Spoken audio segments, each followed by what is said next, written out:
What's up guys, I'm Andy from 1A Auto. In this video, I'm going to show you how to replace the plate light bulb on this 2010 Toyota Rav4. If you need parts for your vehicle, click the link in the description and head over to 1aauto.com. So to get this plate light assembly out, I'm just going to use a straight blade screwdriver. I'm going to need two screwdrivers. I'll use a pocket screwdriver and a straight blade screwdriver. So there's a little lever right here. This is the lock. And then you can take the other screwdriver and pull it up. Now just twist this to the left, the socket, slide it out. There's the lens assembly. To replace the bulb, just grab the bulb and slide it out of the socket.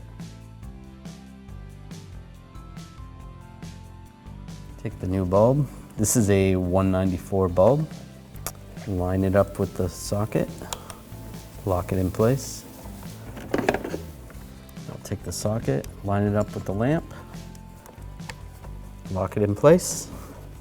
Now we're going to slide this part in first and lock that in place.